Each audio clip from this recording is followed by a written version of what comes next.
함진규TV 시청자 여러분 안녕하십니까? 함진규입니다. 아직 함진규TV 구독자가 아니신 분은 화면 아래 구독 버튼과 좋아요 꾹 눌러서 함진규TV를 응원해 주세요. 더 유익한 콘텐츠로 여러분께 보답하도록 노력하겠습니다. 이 시간에는 우리가 왜 웹 3.0에 주목해야 하는지 그 이유 몇 가지를 살펴보겠습니다. 먼저 웹 3.0의 개념을 다시 한번 간단하게 짚어보자면 웹 3.0은 사실상 차세대 인터넷입니다. 이는 이전의 두 진화 단계인 웹 1.0, 즉 초기 인터넷, 그리고 웹 2.0, 즉 상호작용이 높고 사용자 생성 콘텐츠와 소셜 미디어에 의해 주도되는 웹을 지나 또다시 한 차원 진화하는 단계입니다. 웹 3.0은 블록체인, NFT, 그리고 암호화폐에 의해 주도되는 인터넷의 큰 진화의 한 단계를 대표합니다. 그러나 웹 3.0의 가장 큰 특징은 탈중앙화입니다. 이것이 바로 우리가 웹 3.0에 관심을 가져야 하는 첫 번째 이유입니다. 탈중앙화를 특징으로 하는 웹 3.0 시대가 되면 인터넷 사용자들의 권한이 대폭 강화됩니다. 왜냐하면 웹 3.0은 오늘날의 고도로 중앙 집중화된 인터넷과는 대조적으로 탈중앙화된 인터넷을 의미하기 때문입니다. 생각해보면 우리가 오늘날 사용하는 대부분의 사이트는 네이버, 다음, 메타, 구글, 아마존과 같은 주요 기업들이 소유하고 있으면서 어느 정도는 정부의 규제에 의해 통제되고 있습니다. 인터넷 권력이 중앙 집중화되어 있는 것인데요. 이런 상황에서 인터넷 사용자의 권한은 거의 찾아보기 힘듭니다. 왜 그랬을까요? 웹 1.0과 웹 2.0은 인터넷을 구축하고 운영하는 데 필요한 인프라 비용이 많이 들기 때문에 이런 방식으로 발전해 올 수밖에 없었던 것입니다.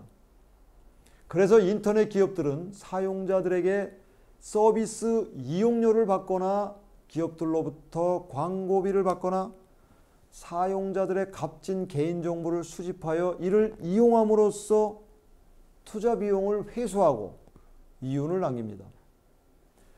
웹 3.0과 탈중앙화된 인터넷은 이 모든 것을 뒤집어 버리거나 적어도 중앙 집중화가 유일한 방법이 아니라는 것을 보여줍니다. 어떻게 가능한 것일까요? 웹 3.0 플랫폼은 주로 토큰 기반 경제와 블록체인 기반 인프라에 의해 구동되면서 중앙 집권화된 권한은 존재하지 않게 됩니다. 사용자들은 과거 인터넷 회사와 같은 중개자나 제3자 개입 없이 서로 거래하고 상호작용을 할 수 있습니다. 분산 웹의 좋은 예로 스크립tum을 들 수 있습니다. 이 앱은 카카오톡이나 텔레그램과 같은 메시징 앱을 웹 3.0 환경에 맞게 진화한 것입니다. 시크릿틈 사용자는 이메일 주소나 전화번호 없이도 앱에 연결할 수 있어서 사용자의 개인정보 보호를 강화해 줍니다. 또한 앱에 내장된 거래 기능은 은행이나 다른 중개업체의 감독 없이도 사용자들이 암호화폐와 NFT를 안전하게 거래할 수 있게 해줍니다. 웹 3.0은 인터넷 권력의 중대한 변화를 가져옵니다. 통제권자 행세를 하는 인터넷 회사들로부터 통제권을 빼앗아 사용자에게 되돌려주는 탈중앙화된 인터넷 비전이 바로 주요한 권력의 변화를 의미합니다. 웹 3.0을 통해 우리는 개인정보를 제공하지 않고도 자유롭게 인터넷에 접속할 수 있습니다. 데이터의 완전한 소유권도 갖게 됩니다. 그렇게 해서 사용자 우선이 아닌 회사 이익을 먼저 생각하는 중앙 집권적 권력에서 벗어날 수 있는 것입니다. 이는 기존의 불합리에 대한 거부이자 일종의 단합된 힘입니다. 그렇다면 왜 3.0이 기존의 권력자들이 보유한 막대한 통제력을 실질적으로 줄여서 인터넷을 더 민주적인 공간으로 만들 수 있을까요? 솔직히 기술 대기업, 중앙은행, 정부는 인터넷에 대한 통제권을 통해 큰 이익을 향유합니다. 물론 인터넷은 안전한 공간이 되어야 하며 아무런 질서도 없는 위험한 공간이 돼서는 안 됩니다. 이런 점을 고려해 볼 때 왜 3.0의 상호작용을 돕기 위해 메타와 같은 기업들이 속속 등장할 것으로 보입니다. 예를 들면 제3자 플랫폼이 관리하고 보호하는 디지털 지갑을 통해 사용자들이 상호 교류를 하는 것입니다. 이 또한 일종의 중앙 집중화임에는 틀림없습니다. 그러나 왜 3.0은 사용자가 더 많은 선택권과 더 큰 자율성을 갖는 더 공정한 인터넷 공간을 제공하게 될 것임은 분명합니다. 왜 3.0 기술은 메타버스의 진화와 연결되어 있어서 사용자로 하여금 메타버스 환경에서 다른 사람들과 상호작용하고 거래할 수 있게 해줄 것입니다.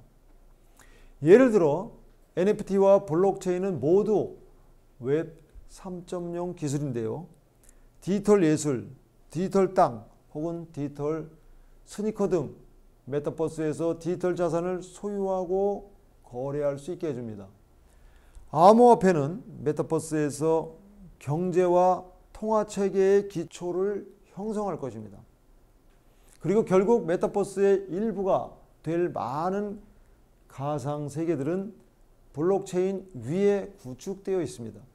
따라서 웹 3.0 기술 없이는 메타버스가 온전하게 실현될 수 없는 것입니다. 우리는 NFT가 거래되면서 가격이 오르락 내리락 하는 모습을 봅니다.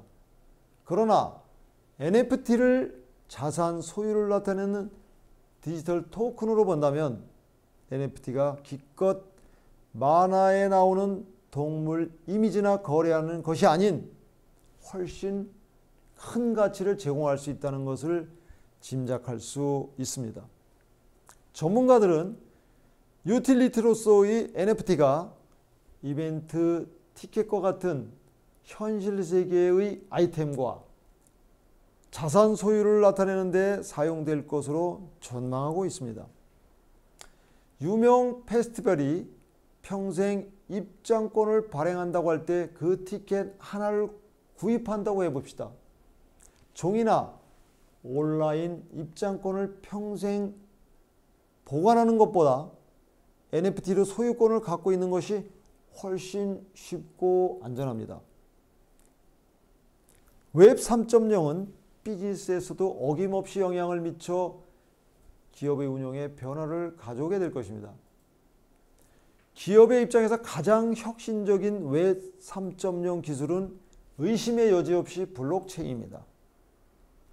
실제로도 다양한 산업 분야에서 이미 블록체인이 채택되고 있습니다. 예를 들어 블록체인은 공급망에 잘 맞는 기술입니다. 블록체인 기술을 활용하면 당사자들 사이에 상품을 원활하게 이전시킬 수 있고 기업들은 상품의 위치와 상태를 실시간으로 추적할 수 있습니다. 이렇게 함으로써 블록체인은 공급망의 안전성과 투명성을 향상시키며 전반적으로 전체 프로세스를 훨씬 더 효율적으로 만들어줍니다. 일례로 월마트와 베이징에 있는 자사의 식품안전협력센터는 돼지고기에 대한 원산지, 세부정보, 고유번호, 공장 및 가공 데이터, 유통기한, 저장 온도 및 운송 세부사항을 추적하기 위해 블록체인을 사용하고 있습니다. 공급, 자재, 상품을 추적해야 할 필요가 있는 산업이라면 무엇이든지 블록체인의 혜택을 얻을 수 있습니다. 이는 블록체인이 비즈니스의 세계를 혁신할 한 예에 불과합니다. 그러므로 웹 3.0이 자신의 회사나 조직과 동떨어진 기술이라고 생각한다면 다시 생각해 봐야 되지 않을까요? 지금까지 함진규의 4차 산업혁명이었습니다. 감사합니다.